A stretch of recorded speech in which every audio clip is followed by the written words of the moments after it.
Hi, I'm pleased to bring to you Ascending and Descending Tracts made easy. This is one of the most fascinating aspects of neuroscience. It helps you to understand and appreciate how the body is coordinated with the brain as the center.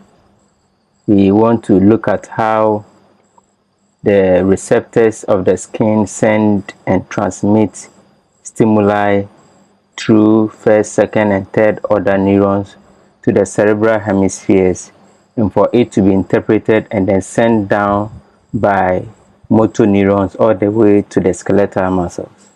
I'm Dr. Aidoo with the Department of Anatomy and Cell Biology, University of Cape Coast.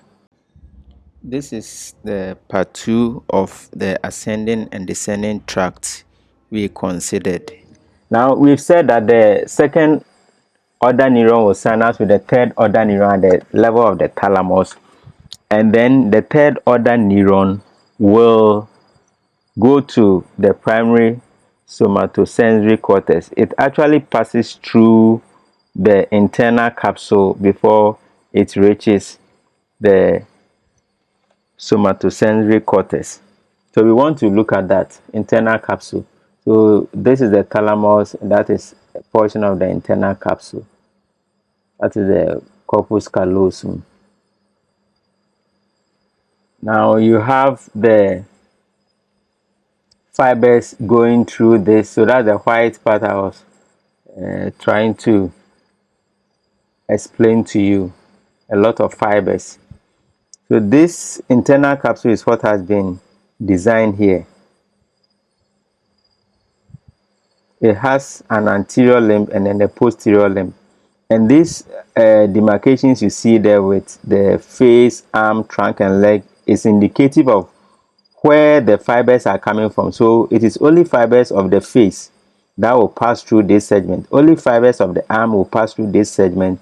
Only fibers of the trunk will pass through that segment, and the fibers of the leg will pass through. So everything is well arranged. You cannot go and pass where you are not destined to pass. It's just like you go to a well organized company, and at the car park you can't just park anywhere you want. It is designated. So you have the directors, car park. You have the chief executive of maybe a company also having his own or her own car park. Then you have maybe the general manager's car park, the secretary, whatever. And you can't just go and park anywhere. By the time you come, they would have locked or towed your car away. So you have to obey principles and then walk your own way. You can see that here in the cerebral cortex too. And in fact, this is a resemblance of the same internal capsule that has been arranged. You can see the fibers. Okay, fibers going through, then to the cerebral cortex. Again, it has been arranged. Toes in the middle, okay, or the medial portion. You have toes, ankle, knee, hip. You can see that it is the lower portions of the extremities of the body that are in the middle. Then as you move laterally, you end up coming to the upper portions of the body's representation. So we call this the somatotopic organization. Somatotopic organization. Right. So this will be the descending tract, and we will look at that and see how different that is with that of the ascending tracts. So that is the internal capsule. You can see lower motor neuron.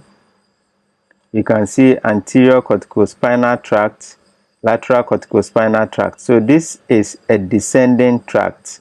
It is coming from the primary motor cortex, okay, precentral gyrus, and then it's descending downwards. It will also pass through the internal capsule anyway, and then to pass through the brainstem, i.e. midbrain, pons, and the medulla. So it is at the level of the medulla that most of this corticospinal cord will cross to the other side, and then some of them will still be on the same side. All right.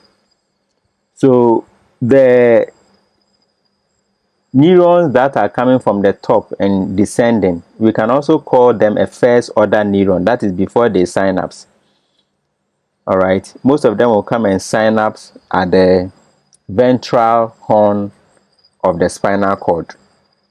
So once they synapse, then the other neuron that has taken the baton or information to go to the skeletal muscle or whichever organ it deems fit, it will be called the lower motor neuron, as against the one that came from the cerebral cortex and came to synapse. So that will be upper motor neuron. Okay, so we have upper motor neuron and then lower motor neuron. So let's use this to explain that. This is the right side of the body, left side of the body, right side of the body, left side of the body. We are looking at descending tracts. So it comes from the primary motor cortex and then descends all the way to the spinal cord. So as it is coming through the internal capsule, it passes through the midbrain, then it passes through the pons, then gets to the medulla. So at the medulla, at the level of the pyramid, it will cross, some of the fibers will cross to the contralateral side and then descend on the same side until it gets to the level of the spinal cord where it's supposed to what? Give its information. So if it's supposed to go to the upper limb, once it gets to that level where it has to give off the information to the upper limb, let's say to the thumb or the palm or wherever, then it goes. If it's to the muscles of the biceps or the triceps for it to contract, then when it gets to that level of the spinal cord, it will what? Synapse with the second order neuron at the ventral horn here. Then that second order neuron will go and innervate the skeletal muscle that is designated to innervate. When we take this one to coming from the primary motor cortex, goes through the midbrain, pons, medulla. It does not cross at the level of the pyramid, it just goes through. Okay, it is at the level of the spinal cord that it crosses to the other side and then synapses. So this is the ipsilateral one, the fibers that do not cross at the level of the pyramid. This one is the one that crosses at the pyramid and then comes down to the spinal cord.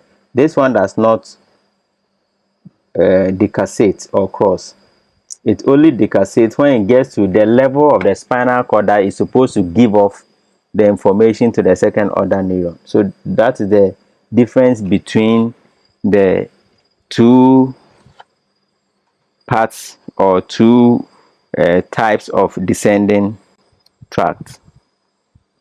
So let's try and trace how this works.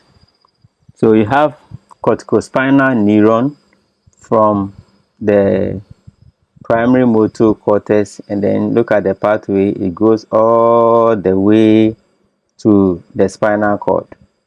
So it is, this one is decussating at the level of the pyramid. That's why we call that pyramidal decussation. It goes down. When you look at the corticopontine, it starts from the cortex, comes down until it reaches the pons, and then a second order neuron takes over. This one is going to the cerebellum. Then you have other neurons too. You have superior cerebellar peduncle. The superior cerebellar peduncle is the pillar, if you like, that connects the midbrain to the cerebellum. Then you also have the middle cerebellar peduncle that connects the pons to the cerebellum. Then you have the inferior cerebellar peduncle that connects the medulla to the cerebellum. So you can see that something is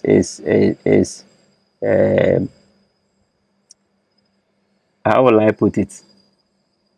There's a story. Let me put it that way. A story is being told. Okay, a story is being told. What story are we talking about? We are talking about the story of the brainstem.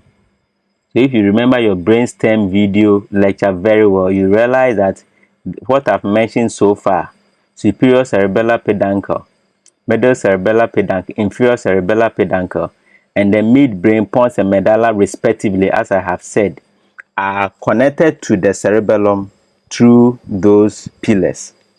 Okay. Then you have other ones also here, cerebrospinal from the red nucleus of the midbrain coming to the spinal cord. Okay, there are several pathways. Okay, we also have what we call the reticular formation. Every ascending tract that is going up will give a branch, okay, to whichever level it gets to. It will just give an information to the people. It's like you are traveling from Accra to Cape Coast, and then you, especially in the night, there are a lot of barriers that have been set all the way from, let's say, Apam Junction to Mori. Okay, and wherever you get to the barrier, the police will stop you and then ask you where you are coming from, where you are going, what you have in your boot, and whatever. Okay, so that is what we call the reticular formation. When you are going, you tell the people you are meeting on the way that, oh, this is where I'm going to do this or that. Okay, so identify the pathway shown. There are two pathways. I want you to identify it based on what we have covered so far. So you can see that there's a pathway that goes through the dorsal horn and then rises so it gets to the medulla before it synapses with a nucleus which crosses the midline and then goes through the pons, midbrain, and then to the thalamus before it gets to the cerebral cortex. Okay, so obviously this is an ascending pathway, but what stimulus or stimuli is it carrying? Then this is the second one. That one also goes to the dorsal horn, and then a synapses with a second order neuron which crosses at the level of the spinal cord and then ascends upwards. You should be able to mention that. So let's summarize. In summary, we are saying that for ascending tracts or column or fasciculus or funiculus, you have this fasciculus gracilis, fasciculus cuneatus.